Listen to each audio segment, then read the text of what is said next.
Mwasayininga walina kusayininga. Okay. Esigenze kusayininga wali director. Kasi obo ina se. Wali bizi. Njikuze. Njikuze se.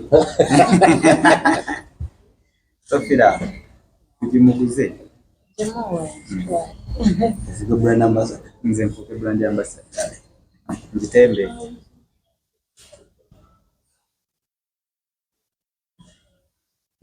Otyo. Kale, kuwa company director yenyini yagenda sayininga. Okay, signature. Kale, tuyanza nyo tuyanzege. Pinyz tuwaza Twitter na ku TikTok kozi ne ku TV. Tetuli ku Facebook. Era Munnayuganda yenna aliyo nga adiringa n'omuntu ali ku Facebook nkolagana yabwe bo nga bo. Pinyz tune tukwataganirako. Oyo yekka alina okukolebwako alina kujja wano. Oyo yekka alina okukolebwako ku Pinyz wano Entinda ekisooka kya byonna sente yonna gy'oba osasudde eriko receipt. Kati gwe bw'ogamba nti nawo omuntu seezange n'atampa receipt simanyi namusisinkana ku hoteri y'egindi simanyi biki mikwano wano kawe tukolere emirimu gyaffe Entinda ku Haruna Mall. Tiimu gy'eri erinene nnyo bajja kuyambako buli kimu. Tumwe bategeeza mwenna abaagala opangisa emmotoka weeziri mu bika byonna. Bazirabye. Manyi bika byonna. Welcome. Thank you. Obadde okukatiriza ensonga ya Dubai. Tebanna bagitegeera abantu. Ensonga ya Dubai eri nti wabadde olume badde gamba mutulina offices e Kenya si kituufu. Tetulina offices Kenya. Abe Kenya kantangaza mu kintu ekyo. Eye Kenya gyeri. Oyo company naye yawukana nnyo ku eno. Ziri independent. Seetaga gyogerako basi bakwatako naye neri Pinyz Tours and Travel. Ate eri Pinyz Travel Agency byawukanira ddala. Agency this Tours and Travel. Kano kaddamu kakatiriza. Tokkiriza omuntu okujjako ssente nga tazikugiddeko wano ku office ng'ayekozesa erinnya lya Pinyz. Nange mmaniriza olunaku olwaleero mu press conference yaffe amanya agange bampita Abdurrahman wako president wammwe mwebale nnyo mwebale eddala kunnonda era mu mbeera efaananako bwetyo mbayise tubeereko bye tukola tunywemuko mpola mpola naye ekisinga obukulu mu byonna okubategeeza nti amaka we tuli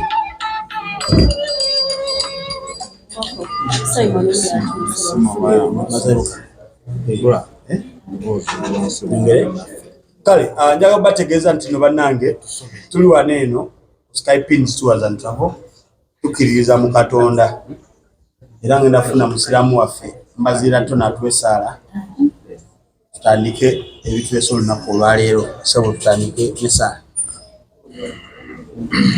Mwewombeeke tusabe. Mukama Katonda tukwebaza ekirabo eky'obulamu ky'otuwadde n'otusobozesa okutambula ne tutuuka wano nga bwe twakitegese.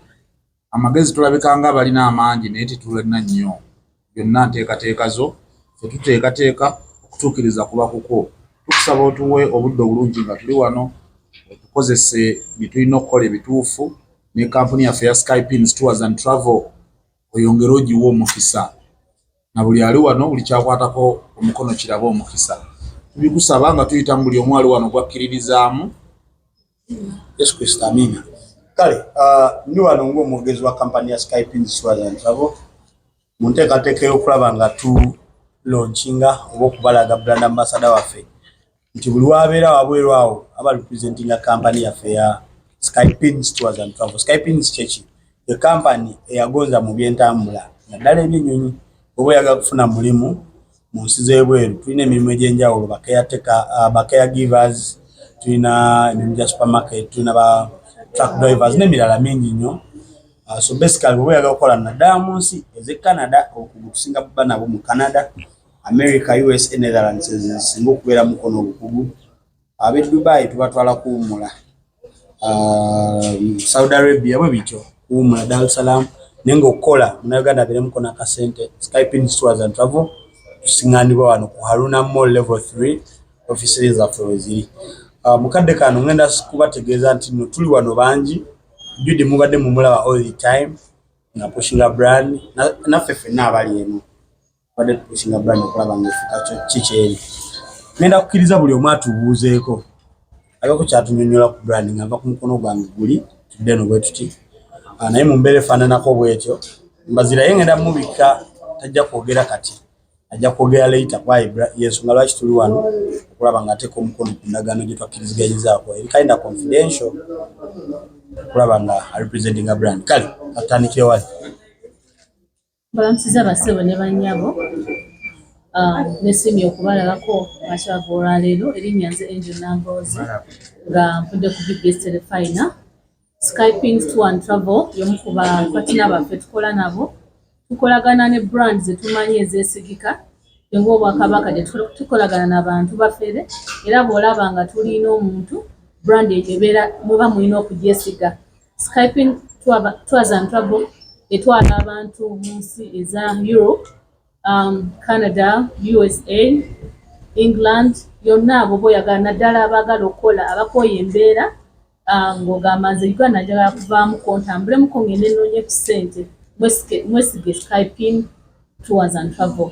Tuli wano olwaleero okulaba nga tulaunchinga ambassador ekifaananyi ekya Pinyz Tours and Travel.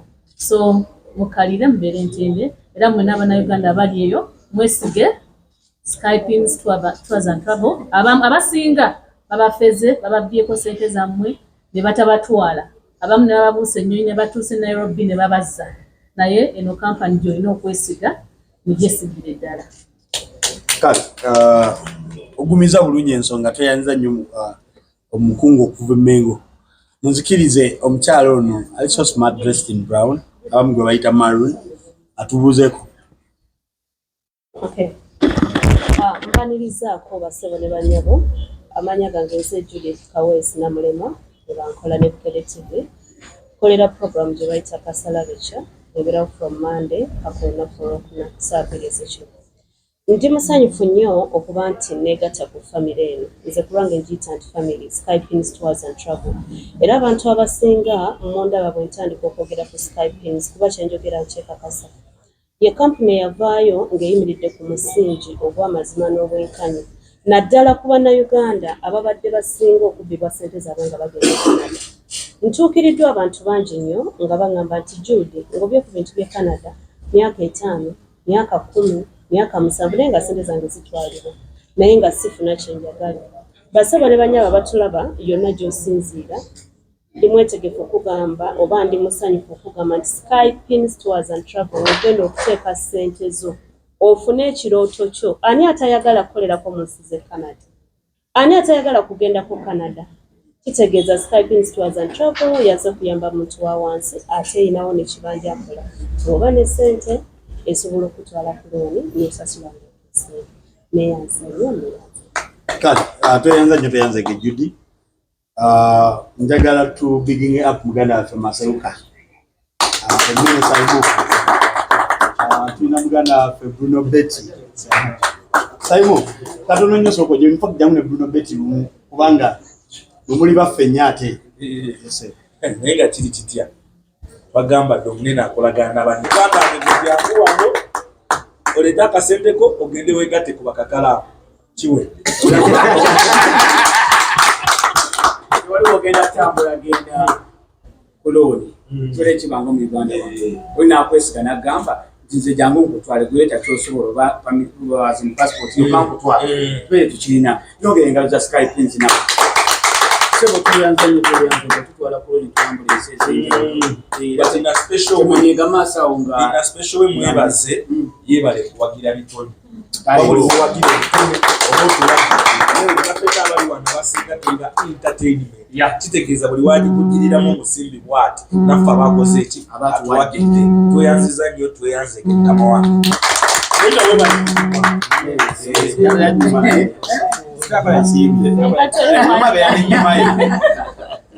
kale tweyanza nnyo tweyanzege nga sinagenda wa mukyala Sofila tulina abantu ababe tukolagana nabo mukwano gwaffe Imikandis omulengeddeko Samuel Spark TV n'abamukulu waffe abasinga kufe ate sho yabadde successful nnyo abatabaddeyo tubategeeza ate nga class ekitegeera Kale sotula kutubuze. Assalamu alaikum warahmatullahi wabarakatuh.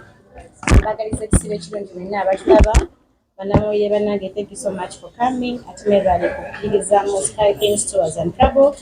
Ekyamazima si kyangu, abasinga babbiddwa, abalala bambi visa zaagaana, naye twebaza. Pinyz muno saagala kwogera bingi because nkirimu nnyo, it is my family, abakolaganye nange mummanyi, we are ever straight. Era nga nkiwa nti gwe wenna ne baba akuma visa emirundi n'emirundi, jangu wano mukwano gw'obusemba. Totya bakutwala Canada ku loan era ng'osasulako ekitono ky'oba olina okusinziira ku ky'oba olonzeeko ky'ogenda okubeera ng'ogenda okukola Canada. Mirimu mingi totya kujja kutandika, so kujja ogereko nabo then ate obeere ng'otandika process eno. Bangi mulina ekintu ky'okubaana n'okugenda e Bulaaya naye nga eno kampani yokka gy'olina okwesiga okujja wano munnange okutambuliza okugenda e Bulaaya. Kozi be bakafulu tebalemererwa visa n'ekirala ku ssente yo tebatetenkaniza okubeera nga mukwano bakujja wano. So kwesiga aba Pinyz Tours and Travels ojja kuba mukwano kyokoze kyamaanyi nnyo because wolaba hajatuwa hard so fila kumanya bukimu kibeera bwe kiti. Teli media house eyinza kwesiga company nga teri legit.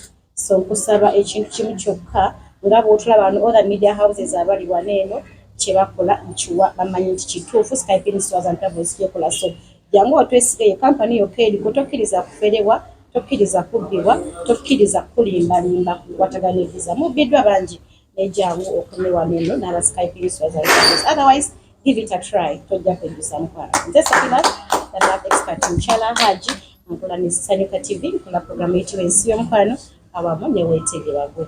Wow. Sakila, kale. Mukadde kano ngenda kukkiriza Kabejja abeere ku bugambo bwatugamba ffe ng'abamawulire.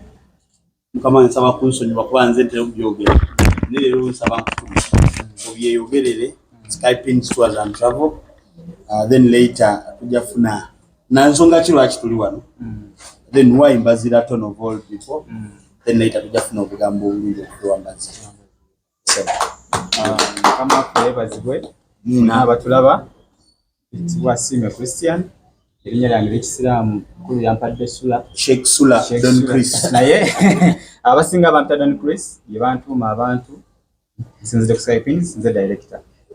Ndi wano olunaku olwaleero Entinda ku Haruna Mall okwanja ensonga gye tumaze ebbanga nga tugaayamu oba oli awo n'okwetegereza obulungi ennyo. Abantu bangi nnyo abazze wano nga batutuukirira, omuli ab'amanya n'abatali, abaagala okufuuka aba brand ambassador. So ne tutunulamu ne twetegereza, nze omanyi tebantuma twala akadde kange ne ntegeeza muntu ku muntu mu budde bwange, era ndowooza Mbaziira osobola okunyiga kubya n'essimu nga tomanyi bwendi nemba nga sobola okwezuulira. So olunaku olwaleero tuli wano ensonga esisa bannamawulire kubanjulira ekifaananyi ekya Pinyz mu bantu oba gwe twandise brand ambassador owa Pinyz, omukulu Mbaziira Tonny. Era nga ngenda kusaba tutambule naye paka wanaatutuusa oba oli awo n'otambula naye paka nga nfudde. Inshallah. Bofa bazike munyi. Bazike mukwe. Abakalala. So njagadde mbanjulire omukulu Mbaziira Tonny olunaku olwaleero era agenda kubayogerako gye tuli banywa tujja kuddamu tweyongere. Wow. Tweyanza nnyo tweyanzege. Boss. Fenno nze nno okumusisinkana katono nnyo twali ku kisaawe Port Harcourt. Gye twasisinkana ne muganda wange. In fact nali flying ngenda Argentina, Buenos Aires. Ate nga ya flying agenda Paris. Temunyiiga Pinyz. Betukola so temunyiiga Obujulizi baabula. Obujulizi bwabo bane bagamba yadduka. Bangi abamu balowooza nagenda ne nali ngeze foli. Olina okubeeti ya polime ekiro kiramba. Kale so Mbaziira Tonny nga tokakiddwa nga totamidde oli musajja musiraamu. Nsaba obeereko. Mbaziira Tonny mu Christian. Kale dini ngoli jombeddemu. Mbadde nsaba obeereko obugambo bw'oyogera Pinyz na kiki osuubira okola. Probably byose otugamba mu ndagaano eri wansawo gye tuyinza okusayina. Neeyanziza nnyo bannamawulire mwenna bakuŋŋaanye wano. Ensonga etukuŋŋaanyiza olwaleero nga bakama waffe bonna bagyogeddeko ya Skypins Tours and Travel nsonga ya okunyanjula eri ensi nga ekifaananyi kya Kampuni ya Skypins Tours and Travel as a brand ambassador. So tweyanza nnyo tweyanzeege mu bantu abayitirivu abali mu Uganda eno okubeera nga Kampuni yatunudde bwe yamaze ne sporting affe neyanza nnyo neyanzeege era nsaba buli ali wano akubireko ekyo mu ngalo kubanga it is a milestone. So Skypins Tours and Travel nze nange ndudde nga ndi part of the family of yo nga Kampuni nga tukola emirimu era ne ku radio gye nkolera ku CBS manyi abagiwuliriza muwulira ensonga engeri gye zitembeetebwamu then on air off air tusigalako nga kwe tuli mulamwa tetuvaako tusigala nga tupushinga brand. So wemu ku buvunaanyizibwa kati bwe tuwolekedde okutandika okukola nga tubukola buli official. So neyanziza nnyo neyanzeege Skypins Tours and Travel era abantu bonna abali eyo nkimanyi bino okusomozebwa kubadde kungi abantu bangi nnyo bajja mu inbox yange ebbanga even before Skypins nga tennaba kubaawo nga bajja nga nze nabadde ngira bwe nti ne banziba nagize bwe nti n'ogenda omubuuza ssente ze baamugambye nga mutuufu badde balina omubba. So kakati Skypins Tours and Travel ebyo bye yajja okunogera eddagala okulaba nga bannayuganda tebaddamu kukaaba kubanga omuntu akuŋŋaanya akasente ke nga byaddala ayagala kugenda bweru kukyusa bulamu. So Skypins awo yayingiriramu nesalawo negamba nti bingi ebikola naye ate ekyemirimu bannayuganda okugenda bweru bafune emirimu awo twateeka emphasis bwe twateeka essira bwe twasinga okuwa attention. So Skypins Tours and Travel eyongera okubakoowoola bassebo ne bannyaa bali okutulaba abagala okugenda ebweru w'eggwanga oyagala kugenda Canada amawanga amalala ge batoogerako ffe ge twasalawo tukole amawanga nga America abantu balowooza okufuna visa ya America mwomala kutunda bijja nawe nennyini weetundiramu. Akati ku Skypins Tours and Travel eyo gye twagala okusindika ogenda okole ng'ate n'akasente otuwaddeko 50% ebirala n'ogenda n'okola nga bw'otuweereza. Bino ebisinga bibadde tibiriiwo naye kakati tugenda biraba ku mulembe guno Skypins. So ensonga bwetyo bweri era nammwe abali ebambi ng'oli ebyakusomera dda simanyi nendoza nga tunavaana ennamba z'essimu baalisoseeyo ne bagifuna kati birala tunaatandikira awo. Bw'owandiika 07009 n'owandiika 707 n'osembyayo 197 oba oli butereevu ku kitebe. Ne website yaffe kweri eri www.skypins.com netabye Dubai era gyeriri teri ebyo kati kugamba Kampuni ogiwuliranga ebiruubirirwa byayo biwanvu mu maaso tetwajja kwetetenkanya olwedde tuli twagala nsimeka nga 8 okitegedde so kakati ensonga ngezo bweziri eyo ye brand gye turepresentinga from today onwards. Teyanza nnyo tweyanzeege muganda wange Mbaziira Tonny nja okukwatiriza ensonga ye Dubai. Offices e Dubai zaguddwawo mu butongole era kyekimu ku byatutwala okulaba nga buli kimu kitambulira ddala bulungi. So bannaye temunyiiga temuwulira luma all the time nga babagambye nti wakafulumyemu mba ngenze okutetenkanya mirimu gya Kampani sayidi eri ekinyangwira gya ssaawa 5 kitundu mba nkomyewo e Kampala. Breakfast soji alo lunch nenjiyeje ate kyeggulo mba nkomyewo. Kale bannange saa no wetudda tugenda kusayininga kuteeka mukono ku ndagaano ebikaina confidential bino just tubikolera mmwe bifaananyi eri Mbaziira Tonny amanyi ekituufu kya sayidi ebeeranga ddami gaagala kulaba wali figures awo tetujja balagawo kuno tekuliko figures. Peter, tell me something.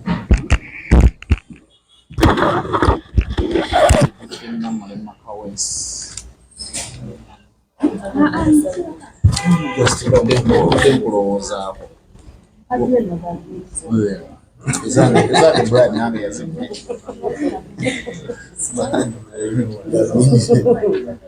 Let's get exciting in the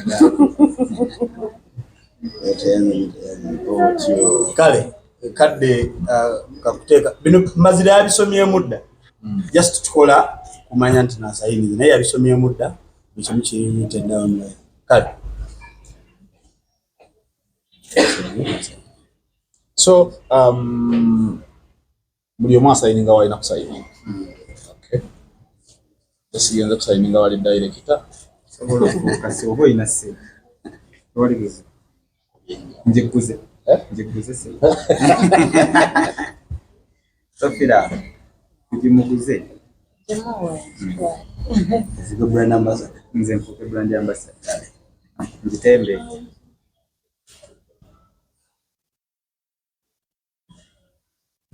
Otyo kale kulwa company director yenyini yagenda sayininga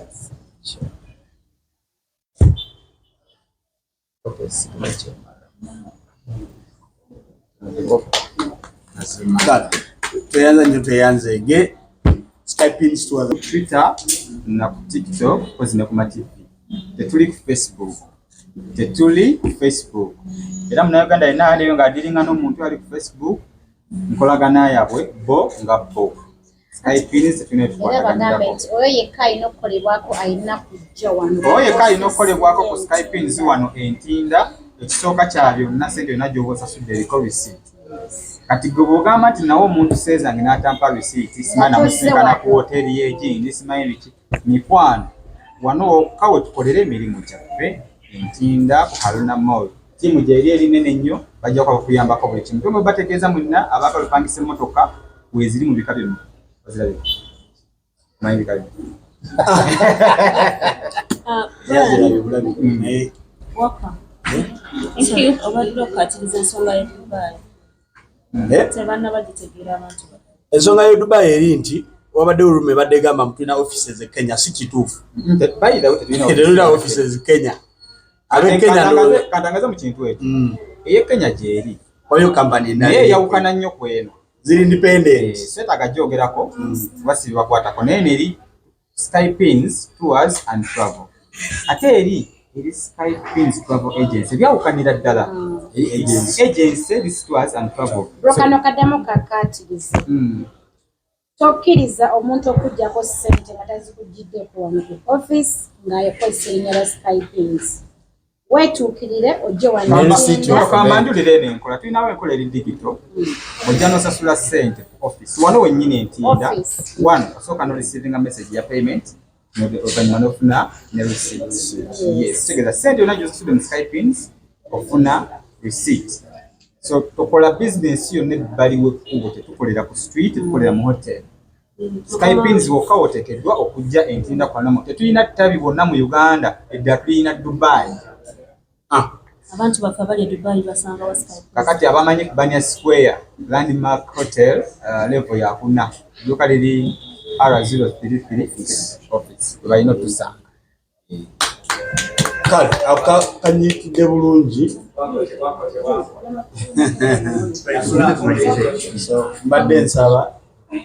Tugenda ku photo moment but just ebibuuzo bya ensonga y'ogwokutaano of course akati ate awo kati soon ajja kubaawo naye kale as of now ennaku z'omwezi nga 11 ogwokutaano mwekitegeera tugenda mu ndongo y'abenyaanya tugenda kubeera kukyengera ku summit nga bwe kyappeninga last year the same thing is happening again tugenda kuba lwa mukaaga nga 11 May obudde bulabika ng'obukyaliyo naye mubimanyi oluusi buyitawo nga tutegedde 11 May tugenda kubeerayo era